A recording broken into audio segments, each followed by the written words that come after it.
انہوں نے ہمارے لیے اپنے قدم پھٹنے تو دیکھے، رب کی بارگاہ میں دعا نہیں کی، تاکہ میری امتی کسی میری سیرت کے حصے کو دیکھ کر غیرت کر کے میرے دین کو اپنا لے گا، اللہ کے احکام کے اندر کوتاہی اور غفلت نہیں کرے گا۔ ہاتھ اٹھا دیتے، اللہ کی بارگاہ میں ہاتھ اٹھا دیتے، اس قدر ہمارے لیے صبر فرمایا رسول اللہ نے۔ حضرت عمر فاروق کتنے بڑے وہ ہیں جن کے راستے پہ شیطان نہیں آتا۔ حضور نے فرمایا اگر کوئی ہے جس کے دل پہ الہام ہوتا ہے اللہ کی طرف سے، وہ میرا عمر ہے۔ الہام اللہ تعالیٰ دل کے اندر الہام کر دیتا اچھی اچھی باتیں خود۔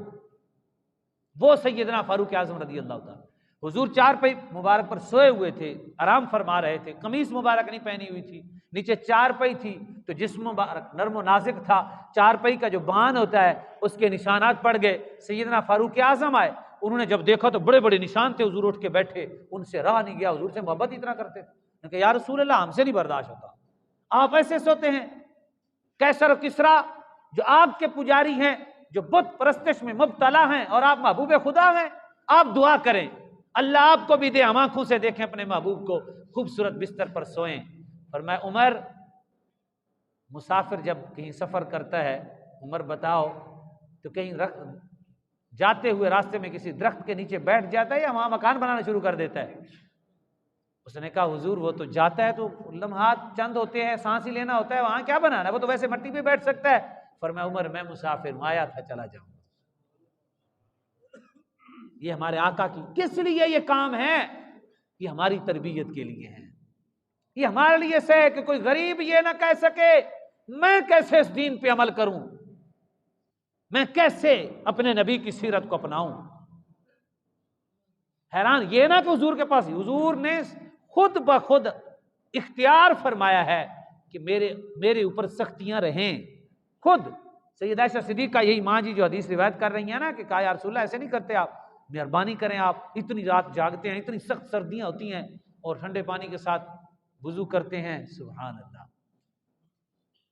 کیسے ہمارے آقا مولا، تاکہ یہ کوئی امتی نہ کہہ سکے جناب حضور تو گرم پانی کے ساتھ ہمیشہ وضو کرتے تھے، اب کہاں سے لکڑیاں لاؤں، کس جگہ سے میں گرم کروں، میرے پاس تو سہولت ہی نہیں ہے، گرم کے ساتھ ہی وضو کر کے سنت ہے، لہذا یہ سنت رہ جائے گی، میں اس لیے تہجد نہیں پڑھتا، میں اس لیے فلاں نماز نہیں پڑھتا۔ میرے آقا نے صرف ہمارے لیے ٹھنڈے پانی کے ساتھ وضو فرمایا۔ میرے آقا مولا صلی اللہ علیہ وسلم بڑی باتیں سمجھنے والی ہیں۔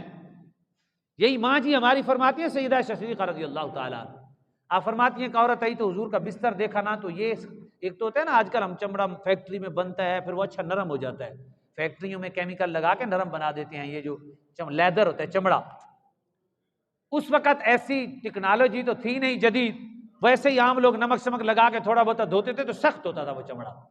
نبی کریم صلی اللہ علیہ وسلم اس کے اوپر آرام فرماتے تھے رات کو۔ اب ایک عورت آئی محلے کہ اس نے کہا یہ کون سوتا ہے اس کے اوپر؟ سیدہ نے کہا کہ ہم سب کے آقا سوتے ہیں۔ اس نے کہا ہم نرم بستر پہ سوتے ہیں حضور، میں ابھی بنا کے لاتی ہوں۔ وہ گھر گئی، اس نے بہترین قسم کا نرم و ملائم بستر بنایا اور اس کو اٹھایا، سائڈ پہ کیا، وہیں بچھایا، شکر کیا مجھے خدمت کا موقع مل گیا۔ رات کو جب ہم سب کے آقا اس بستر کی طرف جانا چاہا، فرمایا عائشہ یہ کون لایا ہے؟ یا رسول اللہ وہ ہمسائی تھی، وہ اس نے ایسے سے کہا۔ حضور نے فرمایا میری امت پھر کیسے کرے گی؟ فرمایا اٹھاؤ اس کو، میں اسی پر ٹھیک ہوں۔ فرمایا میری امت چاہے گی، نرم بستر نہ ملا تو پھر کیسے سنت ادا کرے؟ اس لیے ہمارے لیے سیدھی زمین کے اوپر رسول اللہ آخر تک تشریف فرما ہوئے ہیں۔ چار پئی نہ ملے تو پھر کیا کریں گے؟ حضور زمین کے اوپر آرام فرماتے تاکہ کسی کو چار پئی نہ مل سکے تو یہ نہ سمجھے کہ سنت مصطفیٰ مجھ سے ادا نہیں ہوتی۔ ساری کائنات چاہے امیر چاہے فوائد والا کام، برکت والا، رحمت والا کام کیا ہے۔ میرے بھائیوں، ہمارے آقا نے ہمارے لیے صبر کر کے سارے معاملات کو برداشت کر کے ہم تک دین پہنچایا ہے، ہم تک دین پہنچایا ہے تاکہ کوئی کہہ نہ سکے کہ میں کیسے اس دین پر عمل کروں۔ اللہ رب العزت نے ہمیں حکم دیا ہے، اور میں آپ کو حدیث پاک سناؤں آپ حیران ہوں گے۔ نبی کریم صلی اللہ علیہ وآلہ وسلم نے فرمایا، حضور کی حدیث ہے، رسول اللہ صلی اللہ علیہ وسلم نے فرمایا کہ مومن کہیں بھی ہو، وہ ہو نعمتوں میں تو فرمایا پھر بھی خیر پر ہے، وہ ہو مشکل میں پھر بھی خیر پر ہے۔ مومن کو گھاٹا نہیں ہے، مومن کو گھاٹا مالدار ہو تب بھی گھاٹا نہیں، غریب ہو تب بھی گھاٹا نہیں۔ مفہوم حدیث ہے، میرے آقا مولا صلی اللہ علیہ وآلہ وسلم نے فرمایا، کیوں حضور صلی اللہ علیہ وآلہ وسلم نے فرمایا؟ اس لیے کہ وہ جب اسے اللہ نعمتیں دیتا ہے وہ نعمتوں کا شکر ادا کرتا ہے، اللہ اس سے راضی ہو جاتا ہے۔ جب اسے غربت آتی ہے، سختی آتی ہے، وہ اس پہ صبر کرتا ہے، اللہ پھر اسے ثواب عطا فرما دیتا ہے۔ فرمایا مصیبت آئے تب بھی اسے اللہ کی رضا، مال ملے تب بھی اسے اللہ کی رضا۔ مومن بہر صورت خیر ہی خیر پر ہے، مومن ہے ہی وہ جو ہمیشہ خیر پر ہے۔ یہ ہمارے آقا مولا صلی اللہ علیہ وآلہ وسلم نے تعلیم فرما کے ہمیں سبق سکھایا۔ نبی کریم صلی اللہ علیہ وآلہ وسلم نے فرمایا، عن ابی ہریرہ رضی اللہ تعالی عنہ عن النبی صلی اللہ علیہ وسلم، الطاعم الشاکر بمنزلۃ الصائم الصابر۔ نبی کریم صلی اللہ علیہ وسلم نے فرمایا، جو بندہ کھانا ملا اور اس پر شکر کیا، کھانا کھا کر کیا کیا؟ شکر ادا کیا۔ اور اس کے شکر کرنے کا بہترین طریقہ ہے میرے بھائیو، سن لو، کھانا اس وقت کھائیں جب بھوک لگے، بس خوب بھوک لگے، انشاءاللہ کھانے کا مزہ بھی آئے گا، شکر کرنے کو دل بھی کرے گا۔ بار بار نہیں کھانا، یہ خلاف سنت ہے۔ بہترین بھوک لگنے دے، کھانا ہے نہ کھائیں، یہ ہمارے آقا کی سنت ہے۔ بہترین بھوک لگنے دے، کمال قسم کی بھوک لگے کہ سوکھی روٹی بھی آپ کو اچھی لگنے لگ جائے۔ اللہ جانتا ہے ہمارے آقا نے ساری زندگی ایسے کی ہے۔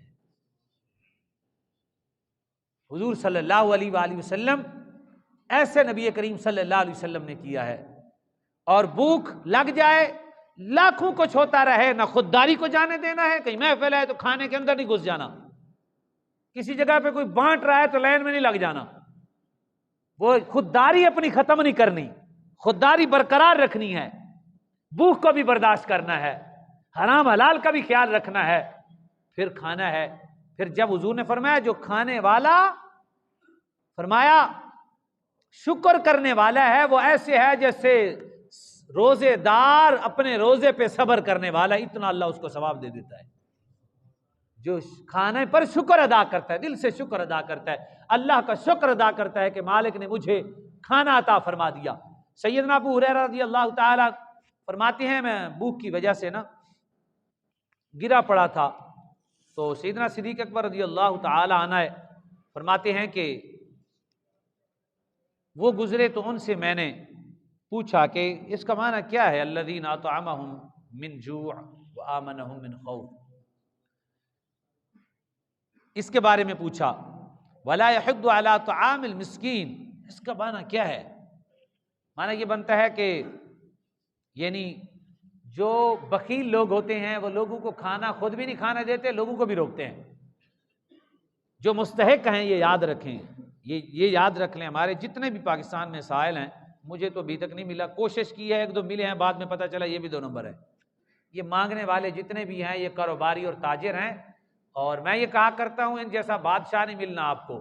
آپ جتنے دوست بیٹھے ہیں، آپ کسی سے کبھی معافی نہیں مانگتے اتنی جلدی، لیکن ایک فقیر سے روزانہ 42 دفعہ آپ معافی مانگتے ہیں، اس کو کیا غرض ہے کہ مزدوری کرنے کی؟ اس نے آپ کے پاس مزدوری کی تو آپ نے اس کو کہنا چل بھائی یہ کام کر، کبھی زندگی میں آپ نے معذرت نہیں کرنی۔ منگتا کہتا موجہ نہیں، میں جناب آتا ہوں، کہتا ہوں ہاں جی، کہتے ہیں معذرت جناب، معاف کر دیں جی، کہتے موجہ لگی ہیں تو وزیر اعظم کو معافی نہیں منگتے، میں بڑا بڑا بادشاہ ہاں، نالے معافی منگتے نے، نالے شرمندہ ہوندے نے، نالے دے بھی دیندے نے، نالے نہیں بھی دیندے۔ اس لیے یہ خطرناک قوم ہے، اس سے محفوظ رہیں۔ آپ کے رشتہ دار ہیں، میرے رشتہ دار ہیں، آپ پر مسائل آتے ہیں، مجھ پہ آتے ہیں، غربت آتی جاتی ہے، یہ پیسہ مال ہے آتا جاتا رہتا ہے، کیا بندہ مانگنے لگ جاتا ہے؟ خوددار بندہ کبھی مانگتا نہیں ہے۔ خودداری اسلام کی تعلیم ہے، یہ اسلام کے بالکل برعکس ہے۔ جب بالکل بندہ مرنے کے قابل ہو جائے، کوئی ذریعہ نہ ہو، کوئی سبب نہ ہو، ایک ٹائم کا کھانا ہو یا ایک ٹائم کا بھی نہ ہو، فقیر اور مسکین دونوں کی یہ تعریف ہے، پھر جا کے وہ ایک ٹائم کے لیے مانگ سکتا ہے۔ ایک ٹائم کے لیے مانگنا ہے، سال کا اکٹھا نہیں کرنا، نہ 5 دن کا اکٹھا کرنا ہے، نہ اگلے دن کا مانگنا ہے۔ اسلام کی تو یہ تعلیم ہے۔ کہتا ہے میں مسلمان ہوں، کیا منگتو نے رسول اللہ کا کلمہ نہیں پڑھا؟ ان کو رسول اللہ کی سیرت ضرورت نہیں ہے؟ حضور کی سیرت اور حضور کے فرامین پہ عمل نہیں کریں گے، سنو میرے آقا کے پاس جو بیٹھا کرتے تھے، بڑی عظیم بات ہے۔ ابو ہریرہ کہتے ہیں میں گرا، حضرت سیدنا صدیق اکبر سے پوچھا حضور اس آیت کا مطلب کیا ہے؟ انہوں نے فرمایا بھی غریبوں کو کھانا کھلانا چاہیے، بھوکوں کو کھانا کھلانا چاہیے، اور لوگوں کو تبلیغ کرنی چاہیے، لوگوں کو سمجھانا چاہیے، اپنے یعنی مزدوروں کو دیں، آپ اپنے ملازمین کو دیں، آپ اپنے ہمسائیوں کو دیں، آپ اپنی بہنوں کو دیں، آپ اپنے بھائیوں کو دیں، آپ اپنی پھپھیوں اور خالوں کی خدمت کریں، آپ اہل محلہ میں غور و خوض کریں، اپنے متعلقین کے ساتھ جو ہے نا اچھا برتاؤ کریں، یہ بہت بڑی نیکی ہے۔ کہتے ہیں وہ بھی چلے گئے، سیدنا فاروق اعظم آئے، ان کو میں نے بتایا، وہ بھی چلے گئے۔ تو اس طرح صحابہ آتے رہے، تو میں پوچھتا رہا، نبی کریم صلی اللہ علیہ وسلم آئے، میں نے پھر حضور سے بھی پوچھا، حضور نے میرے بازو سے پکڑ لیا، فرمایا آؤ چلیں۔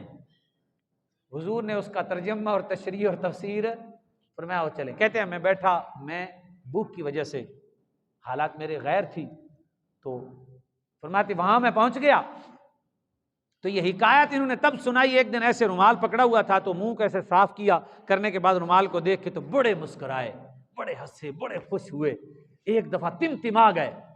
ساتھ والوں نے، شاگردوں نے پوچھا حضور آپ کیوں مسکرائے ہیں؟ فرمایا ایک دن ایسا تھا کہ میں ایسے پڑا ہوا تھا، لوگوں سے پوچھا، ہر کسی نے تفسیر بتائی، حضور مجھے پکڑ کے لے گئے، میں جا کے بیٹھا، ایک پیالے میں دودھ آیا۔ یہ تربیت، یہ حدیث ہر کوئی سناتا ہے صرف معجزے کے طور پر، لیکن اس میں بہت بڑی تربیت ہے۔ آج ہم نے اس حدیث سے وہ تربیت لینی ہے۔ وہ پیالہ ایک دودھ کا آیا تو ابو ہریرہ نے کیا، حضور میں لے کے آئے نے، دودھ آ گیا، شکر ہے۔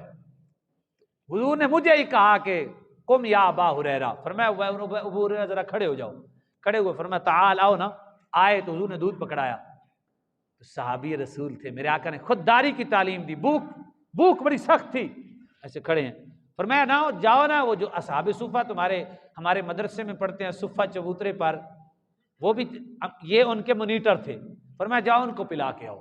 فرماتے ہیں میرا تو حال ہی غیر ہو گیا، میں جاؤں آگے گروں پیچھے، میں نے کہا دودھ تو وہ اتنے لوگ بیٹھے ہوئے ہیں، یہ پیالہ ہے، 2-3 پی جائیں گے ختم ہو جائے گا۔ خیر کہتے ہیں حضور کا فرمان تھا، دل میں یہ بات تھی، لیکن خودداری بھی تو مصطفیٰ نے پڑھائی تھی نا، اکیلے میں بیٹھ کے گھوٹ لے لیتے، لیکن نا تربیت میرے آقا نے کی ہوئی تھی، بھوک نے اندر ڈیرے لگائے ہوئے تھے، خودداری نے بھی جوانی دکھا دی۔ ہم نے بھی حضور سے پڑھا ہے، ایسے لے کے گئے۔ جب وہاں پہنچے، ایک نے پیا، دوسرے تیسرے چوتھے، 70 صحابہ تھے، 70 نے پی لیا۔ پیالہ دیکھا ویسے کا ویسے، بڑے خوش ہوئے، فرمایا یہ نہیں ختم ہوا، پھر نہیں پیا، یہ ہے خودداری۔ پھر واپس لے کے آگے حضور کی بارگاہ میں، حضور صلی اللہ علیہ وسلم نے مسکرا کے دیکھا، حضور نے فرمایا ابو ہریرہ لے آئے ہو؟ جی یا رسول اللہ۔ فرمایا تم بھی پی لو نا۔ کہتے ہیں میں نے چند گھونٹ لیے، بھی حضور نے بھی تو پینا ہے۔ یہ میرے آقا کی جو اپنائیت تھی نا صحابہ کے ساتھ، کہ صحابی کو اندر سے یقین تھا کہ جو میں ابھی پیوں گا، جس پیالے کو وہ غربا صحابہ جن کے جسم اور تن پر قمیصیں نہیں ہیں، کپڑے نہیں ہیں، جو غریب ہیں، جو چمڑے سے لپٹے ہوئے صحابہ ہیں، انہوں نے اس پیالے کو منہ لگایا ہے، میں بھی لگاؤں گا، میرے مصطفیٰ نے بھی لگانا ہے۔ ان کو اتنا اپنائیت تھی رسول اللہ سے کہ ہمارے آقا اتنے ہمارے ہیں کہ ہماری قمیصوں کی طرف نہیں دیکھتے، ہماری اداؤں کی طرف نہیں دیکھتے۔ اللہ اکبر۔ میرے آقا مولا صلی اللہ علیہ وسلم فرمایا پیو۔ کہتے ہیں میں نے 2-3 گھونٹ لیے، میں نے کہا حضور نے فرمایا یار سیر ہو کے پینا۔ کہتے ہیں میں نے خوب پیا، میں نے دیکھا ویسے کا ویسے، پھر میں نے حضور نے فرمایا یار اور پیو نا۔ آپ فرماتے ہیں پھر میں نے سیر ہو کے پیا، یہاں تک کہ کوئی جگہ نہیں تھی۔ ابو ہریرہ رضی اللہ تعالیٰ فرماتے ہیں پھر میں نے حضور کو دیا، پھر حضور نے نوش فرمایا تو پیالہ ختم ہو گیا۔ میرے مسلمان بھائیو، اس حدیث میں جو تربیت ہے وہ یہ ہے، ہمارے ہاں لنگر جب ختم ہونے کو ہونا، میں جڑا بڑا مولوی ہوں، میں بھی شاپر سائڈ تے لا دینا ہے بھی لنگر تے ختم ہونے لگا تے میرا حصہ۔